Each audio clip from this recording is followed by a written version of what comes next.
వరద ముంపు నుంచి వరంగల్ హన్మకొండ ఇప్పుడిప్పుడే కోలుకుంటున్నాయి. అయితే కాలనీల్లో వరద నీరు ఇంకా నిలిచిపోయింది. ఇళ్లలో బురద పేరుకుపోయింది. వస్తువులు సరుకులు కొట్టుకుపోవడంతో కట్టుబట్టలతో మిగిలారు కాలనీ వాసులు. పూర్తి వివరాలు మా ప్రతినిధి రవి అందిస్తారు. రోజుల పాటు వరద గుప్పిట్లో చిక్కుకున్న వరంగల్ హన్మకొండ ఇప్పుడిప్పుడే తేరుకుంటున్నాయి. ఇప్పటికీ చాలా కాలనీలో వరద నీరు ఇంకా నిలిచిపోయింది. వరద తెచ్చినటువంటి బురదను కడుక్కోలేక నానా అవస్థలు పడతా ఉన్నారు. ప్రస్తుతం మనం బీఆర్ నగర్ లో ఉన్నాం. నిన్న ఆల్మోస్ట్ మనుషులు మునిగిపోయేటటువంటి రేంజ్ లో వరద నీరు వచ్చి చేరింది. దాదాపు 24 గంటల పాటు వాళ్ళు అందులోనే ఉండిపోయారు. చాలా మటుకు గ్రౌండ్ ఫ్లోర్ అంతా మునిగిపోయినటువంటి పరిస్థితుల్లో పక్కనున్నటువంటి బిల్డింగ్లలో లేకపోతే దాబాలపైన తలదాచుకున్నారు. ప్రస్తుతం ఈ బురదనంతా కడుక్కునేటటువంటి పనిలో ఉన్నారు. ఆల్మోస్ట్ 24 గంటల పాటు వరద నీటిలో చిక్కుకుపోయినా కనీసం ఎలాంటి సహాయక చర్యలు చేయలేదు. కనీసం మాకు తాగడానికి మంచినీళ్ళు కూడా ఇవ్వలేదని చెప్పి వీళ్ళు ఇక్కడ ఉన్నటువంటి బీఆర్ నగర్ కాలనీ వాసులు చెప్తా ఉన్నారు. అన్న ఎక్కడ దాకా వచ్చినాయి? మొత్తం మునిగిపోయిందా? కాంపౌండ్ వాల్ మొత్తం క్లోజ్ అయింది. మరి ఏడున్నారు? మేము పక్క బిల్డింగ్ మీద ఆడ పట్టుగానే ఉన్నాం.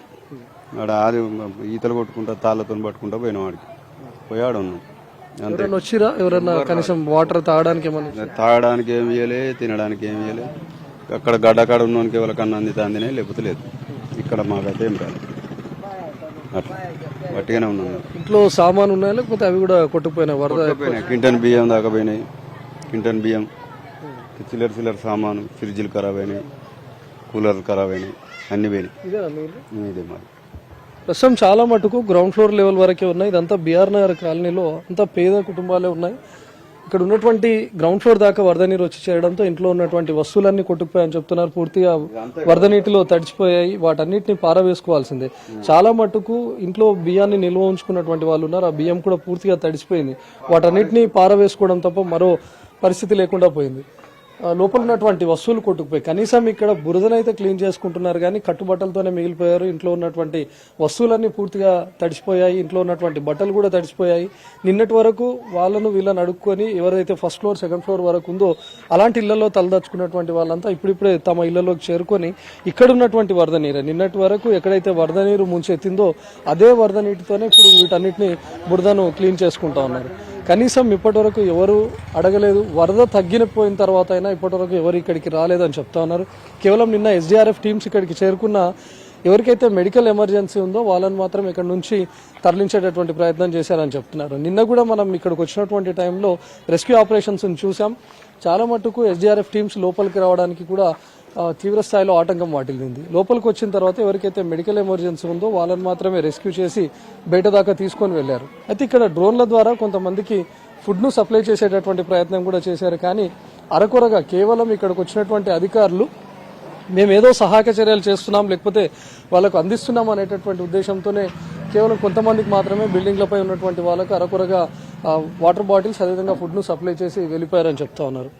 అన్న నిన్న డ్రోన్స్ ద్వారా కొన్ని వాటర్ అవి సప్లై చేశారు కదా, ఎవరైనా వచ్చారు అధికారులు? ఇటు మేము లేమన్నా. నిన్న మేము ఇలా మార్నింగ్ వచ్చినాం. ఎక్కడ ఉన్నారు? మేము మా మేడం వాళ్ళ ఇంట్లో ఉన్నాం. మేము వర్క్ చేసాం మేడం వాళ్ళ ఇంట్లో. ఇల్లు అంతా మునిగిపోయింది. ఇల్లు మొత్తం మునిగిందన్న. మొత్తం బియ్యం గిట్ల మొత్తం ఖరాబ్ అయినాయి. ఆయిల్ ఉండే ఆయిల్ ఖరాబ్ అయింది. మొత్తం డ్యామేజ్ బాగా అయింది. ఒకటే లేకుండా ఇప్పుడు మీ ఫ్యామిలీ మా ఫ్యామిలీ ఇట్లా అందరం వెళ్ళిపోయారు. మళ్ళీ అందరూ వెళ్ళిపోయారు. అంటే వరద వస్తుందనే వెళ్ళిపోయాను. చాలా మంది ముందస్తు జాగ్రత్తగానే వరద వస్తుందని చెప్పి వెళ్ళిపోయినటువంటి వాళ్ళు ఉన్నారు. కొంతమంది అధికారులు వచ్చి ఇక్కడ నుంచి వెళ్ళండి వరద పెరుగుతుందని చెప్పినా కూడా ఉండకుండా ఇక్కడే ఉండి సురక్షిత ప్రాంతాలకు తరలి వెళ్ళినటువంటి వాళ్ళు ఉన్నారు. కొంతమంది స్వతహాగా బయటకు వచ్చి సురక్షిత ప్రాంతాలకు వెళ్లే ప్రయత్నం చేసినా వరద ఒక్కసారిగా పెద్ద ఎత్తున వచ్చి చేరడంతో వాళ్ళు కనీసం ఇల్లు దాటి కూడా బయటకు రాలేనటువంటి పరిస్థితిలో ఉంది. మనం చూడొచ్చు ఇక్కడ ఉన్నటువంటి వాటర్ మార్క్స్ చూస్తేనే అర్థమవుతుంది ఏ స్థాయిలో ఏ రేంజ్ లో వాటర్ వచ్చి చేరిందో. ఇక్కడ ఉన్నటువంటి వాళ్ళు కనీసం గడప దాటి బయటకు వద్దామన్నా కూడా అక్కడ ఉన్నటువంటి వాటర్ లెవెల్కు వీళ్ళు కొట్టుకుపోయేటటువంటి ప్రమాదం ఉంటుంది. సో దాంతో ఇళ్లకే పరిమితం అయిపోయినటువంటి వాళ్ళు ఉన్నారు. ప్రస్తుతం ఇంట్లో చూడొచ్చు ఏ స్థాయిలో బురద పేరుకుపోయిందో. వీటన్నిటినీ కడుక్కోలేక ఇప్పుడు చాలా ఇబ్బంది పడతా ఉన్నారు. చాలా మంది సురక్షిత ప్రాంతాల్లో ఉన్నటువంటి వాళ్ళంతా ఇప్పుడిప్పుడే తమ ఇళ్లలోకి చేరుకుంటున్నారు. వచ్చి చూస్తే ఇంట్లో ఉన్నటువంటి వస్తువులన్నీ పూర్తిగా తడిసిపోయి ఉన్నాయి. వాటన్నిటిని పారవేసుకోవాల్సిందే. ఇంట్లో ఉన్నటువంటి కట్టుబట్టలు కానీ లేకపోతే ఇంట్లో ఉన్నటువంటి బియ్యం ఇవన్నీ పూర్తిగా తడిసిపోయినటువంటి పరిస్థితుల్లో వీళ్ళ ఉన్నారు. సో ఇప్పుడు కేవలం ఇంటికి చేరుకున్నారు అనేటటువంటి ఒకే ఒక ఆనందం తప్ప లోపల ఉన్నటువంటి వస్తువులన్నీ ఖరాబ్ అయిపోయినటువంటి పరిస్థితి. మా ఇంట్లో ఉన్న వస్తువులన్నీ తడిసిపోయినట్టున్నాయి కదా. బియ్యం మొత్తం సగం వరకు గోడకు సగం వరకు ఇంట్లోనే గోడకు సగం వరకు వచ్చినాయి. మేము ఇక్కడ పీకర్లోతు వరకు ఉంటే మెల్లగా దాటుకుంటా కట్టెలతో దాటుకుంటా సిటీకి బయలుదేరినాం అన్నట్టు. ఇప్పుడు వచ్చి చూసేసరికి అన్ని బియ్యంతో సహా నానిపోయినాయి. మొత్తం నానిపోయినాయి, బట్టలు, బియ్యం, పిల్లలు స్కూల్ పోయేది. లేకపోతే ఎవరైనా వచ్చి రెస్క్యూ ఎవ్వరు కూడా రాలేదు, ఎవ్వరు రెస్పాన్స్ చేయలేదు. మేమే నైట్ అంతా కర్రలతోని తాళ్లతోని మెల్లగా వెళ్ళిపోయినాం అన్నట్టు. అసలు బయటికి దాటడానికి మేము అసలు ఉంటామా పోతామా అన్నట్టు అంత ఫ్లోటింగ్ వచ్చిండే. అట్లా ఇగో ఇప్పుడే మేము బయట నుంచి ఇప్పుడే వచ్చినాం. మొత్తం ఇల్లు మొత్తం సామాన్ కొట్టుకుపోయినాయి, వాషింగ్ మిషన్ కొట్టుకుపోయింది, సిలిండర్ కొట్టుకుపోయింది. మేము ఈ టెన్షన్ కు మేము బయటకు వస్తామో లేదో అన్న టెన్షన్ కి ఎక్కడెక్కడ వదిలేసి వచ్చేసరికి బియ్యం బత్తాలు కూడా మొత్తం నానిపోయినాయి. ఇప్పుడు పిల్లలు స్కూల్కి పోయేది, ఎగ్జామ్స్ ఉన్నాయి. ఇప్పుడు వాళ్ళకి వంట చేయడానికి కూడా రైస్ లేవు.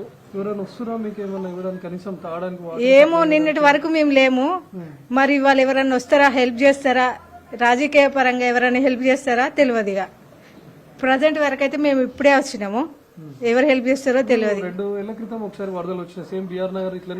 మొత్తం మునిగిందండి. అప్పుడు రైస్ గిట్లా అన్ని పంచిండ్రు, బీజేపీ వాళ్ళు పంచిండ్రు, టీఆర్ఎస్ వాళ్ళు కూడా పంచిండ్రు. వాళ్ళు హెల్ప్ చేసిండ్రు, అప్పుడు వాటర్ ఫుడ్ అప్పుడు సప్లై చేసిండ్రు. ఇప్పుడు ప్రజెంట్ మేము 2 days నుంచి మేము లేము, ఆ నీళ్ళలోనే వెళ్ళిపోయినాము. ఇప్పుడు వచ్చినాము. ఇప్పుడు ఎవరైనా వస్తే మాకు హెల్ప్ చేస్తారా లేదా? మాకు బియ్యం లేవు తినడానికి, ఇప్పుడు నూనె అన్ని ఖరాబ్ అయిపోయినాయి. ఇప్పుడు వర్షంలో బయటికి వెళ్ళుడే కష్టంగా ఉన్నది.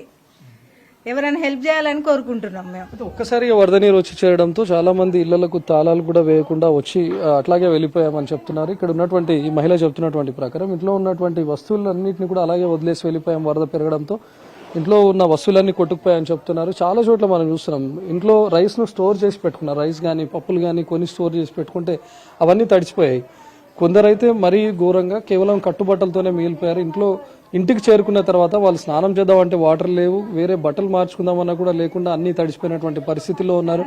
కనీసం అధికారులు ఎవరైనా ఇక్కడికి వచ్చి తాగడానికి మంచినీళ్ళు ఇచ్చినా కూడా చాలా యూస్ఫుల్ ఉండేది అని చెప్తా ఉన్నారు. కానీ నిన్నటి వరకు పూర్తిగా వరద నీటిలోనే ఉండిపోయాం. కానీ ఇప్పటివరకు ఎవరు రాలేదు, కనీసం కన్నెత్తి కూడా చూడడం లేదు. ఎవరైనా ఆహారాన్ని సప్లై చేసినా ఈ రోజు వరకు మేమంతా బురదనైనా క్లీన్ చేసుకుంటామని చెప్పి వీళ్ళు ఆవేదన చెందుతున్నారు. 2 ఏళ్ల క్రితం ఇదే బీఆర్ నగర్ను తీవ్రస్థాయిలో వరద అంతా ముంచెత్తింది. సో మరోసారి పెద్ద ఎత్తున వర్షాలు కురిసినప్పుడు బీఆర్ నగర్కు వరద ముంపు ఉంది అని అధికారులకు ముందే తెలిసినా కూడా వీళ్ళని అలర్ట్ చేయలేదు, వీళ్ళని సురక్షిత ప్రాంతాలకు తరలించే ఏర్పాట్లు కూడా చేయలేదు. ఇన్కేస్ వరద గుప్పిట్లో చిక్కుకున్నా కూడా వాళ్ళకు సహాయక చర్యలు కానీ లేకపోతే ఏమైనా అందించడానికి కూడా ఎవరు అధికారులు రాలేదని చెప్తా ఉన్నారు. ఇక్కడ ఉన్నటువంటి కాలనీవాసులంతా కేవలం ఇంటికి చేరుకొని సురక్షిత ప్రాంతాల నుంచి బురదను క్లీన్ చేసుకుంటున్నారు తప్ప వాళ్ళకు తినడానికి ఆహారం కానీ లేకపోతే కనీసం తాగడానికి మంచినీళ్ళు కూడా లేనటువంటి పరిస్థితుల్లో బీఆర్ నగర్ వాసులు ఉన్నారు.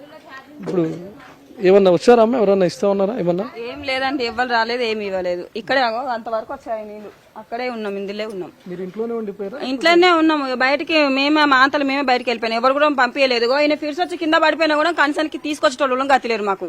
నిన్న సాయంత్రం వచ్చిండ్రు వాళ్ళు, పడవలు నిన్న సాయంత్రం వచ్చి పట్టుకోవడానికి వచ్చి ఇక్కడ పడిపోయిండు. చచ్చిపోతే మాత్రం మస్తు ఆగమై మా పరిస్థితులు ఘోరంగా ఉండేది. ఆయన ఇక్కడే ఉండి ఎవ్వరు రాలేదు, ఇక్కడే ఉండిపోయినాము. ఆయన పడిపోయినాక తర్వాత వెళ్ళిపోయినాం. ఇంకా ఎవ్వరు లేదు, మేమే వెళ్ళిపోయినాం సార్, ఎవ్వరు రాలేదు.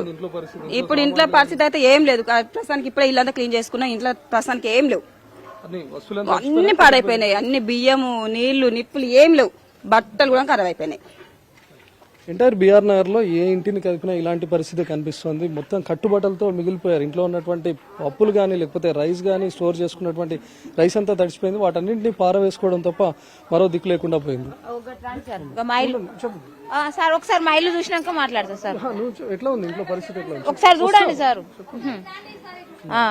మా ఇంట్లో ఇక్కడ ఎవరు చూసినా కూడా మా ఇంట్లో దీన పరిస్థితి ఉంది అని చెప్తా ఉన్నారు. కానీ అధికారులు మాత్రం ఇప్పటి వరకు, నిన్నటి వరకు వరద ఉంది, మేము లోపల దాకా వెళ్ళలేము అని చెప్పి అధికారులు చెప్పారు. కానీ ప్రస్తుతం పూర్తిగా వరద తగ్గిపోయింది, మనం లోపల దాకా రాగలిగాము. ప్రస్తుతం ఇక్కడ ఈజీగా సహాయక చర్యలు చేయొచ్చు. మరోవైపు ఏదైనా వస్తువులు కూడా వీళ్ళకి అందించవచ్చు, కనీసం తాగడానికి వాటర్ అయినా అందించవచ్చు. కానీ ఇక్కడ మనం లోపల చూస్తే వాటన్నిటిని క్లీన్ చేసుకుంటున్నారు తప్ప ఇంట్లో ఉన్నటువంటి వస్తువులన్నీ పూర్తిగా తడిచిపోయాయి. ఇందాక వేరే ఇంట్లో ఒక మహిళ చెప్తున్నటువంటి ప్రకారం ఇంట్లో ఉన్నటువంటి సిలిండర్ బండతో సహా పూర్తిగా కొట్టుకుపోయాయి, ఇంట్లో ఉన్న రైస్ కూడా కొట్టుకుపోయాయని చెప్తున్నారు. అన్ని ఒక్క వస్తువులు, అన్ని వస్తువులు ఖరాబ్ అయిపోయినాయి. బియ్యంతో విక్తంగా అన్ని గ్యాసు గీసు మొత్తం ఏం సామాన్ లేకుండా బయటికి వెళ్ళాము. అక్కడ వాళ్ళ దగ్గర ఉన్నాం, పోయి అక్కడ బిల్డింగ్ల పైన ఉన్నాం మేము. మా పరిస్థితి పిల్లలు, కూలర్లు, ఫ్రిడ్జ్లు అన్ని, పిల్లలు కూడా ఏడుస్తుండే ఎత్తుకొని పోయినాం, ఊరు ఎత్తుకొని పోయినాం. పక్క బట్టలు ఒక్కటి లేవు, అన్ని కొట్టుకొని పోయినాయి. పక్క బట్టలు విక్తంగా అన్ని పోయినాయి. ఎట్లయితే మీరు పోయి తల దాచుకున్నారు అట్లనే తల దాచుకున్నాం అంతే, ఏం లేవు మా ఇంట్లో అయితే ఏం లేవు. తల దాచుకున్నాం అంతవరకే, మేము ఒక తల దాచుకుని వచ్చినాం అంతే. వచ్చి ఇంత క్లీన్ చేసుకుంటా ఉన్నాం. మా పరిస్థితి. ఇప్పుడు కనీసం ఈ బురద క్లీన్ చేసుకోవడానికైనా వాటర్ ఇస్తా ఉండే, కొన్ని చోట్ల ఫైర్ ఇంజన్స్ వాటిని తీసుకొచ్చి వాటర్ సప్లై చేస్తా ఉన్నారు, అది కూడా లేదు. అది కూడా లేదు, మాకు వాటర్ సప్లై లేదు, ఏది లేదు. ఆ మోరీలతోనే ముంచి మొత్తం కడుక్కుంటాను. ఖమ్మంలో కానీ కోదాడ ఇట్లాంటి ప్లేసెస్ లో వరదలు వచ్చినప్పుడు చూసాము, వాటన్నిటిని క్లీన్ చేసుకోవడానికి కనీసం ఫైర్ ఇంజన్ల ద్వారా ఇక్కడికి వచ్చి వాటర్ ను సప్లై చేశారు. ఏ వరద అయితే వీళ్ళకు బురదను తెచ్చిపెట్టిందో అదే వరద నీటిని తీసుకొని వాటన్నిటిని క్లీన్ చేసుకుంటూ ఉన్నారు. ప్రస్తుతం వీళ్ళు తేరుకోవడానికి ఒక 2 రోజుల టైం పడుతుంది. ఇంట్లో ఉన్నటువంటి వస్తువులన్నీ కొట్టుకుపోయాయి కాబట్టి, ఇంట్లో ఉన్నటువంటి రైస్ ఇవన్నీ కొట్టుకుపోయాయి, కనీసం తాగడానికి వాటర్ కూడా లేనటువంటి పరిస్థితిలో ఉన్నారు. కనీసం ఈ 2 రోజుల పాటైనా వాళ్ళకు మంచినీళ్ళు ఫుడ్ అందిస్తే వాళ్ళు ఇక్కడ నుంచి తేరుకుంటామని చెప్తా ఉన్నారు. కానీ నిన్నటి వరకు వరద పేరుతో తప్పించుకున్నటువంటి అధికారులు ఇప్పటి వరకు కన్నెత్తి చూడడం లేదు. ఆల్మోస్ట్ సీఎం రేవంత్ రెడ్డి వచ్చినా కూడా కేవలం కొన్ని ప్రాంతాల్లోనే పర్యటిస్తున్నారు తప్ప ప్రతిసారి మునిగిపోయేటటువంటి బీఆర్ నగర్ను కానీ లేకపోతే పేద కుటుంబాలు ఉండేటటువంటి బీఆర్ నగర్ వైపు ఎవరు కన్నెత్తి చూడడం లేదు. ఎప్పుడు వరద వచ్చినా ఇలాంటి పరిస్థితుల్లోనే ఉన్నా అని చెప్పి వీళ్ళు ఆవేదన చెందుతున్నారు. కెమెరామ్యాన్ జిల్లా రాజేష్తో రవికుమార్, ఎన్టీవీ, వరంగల్, బీఆర్ నగర్ నుంచి.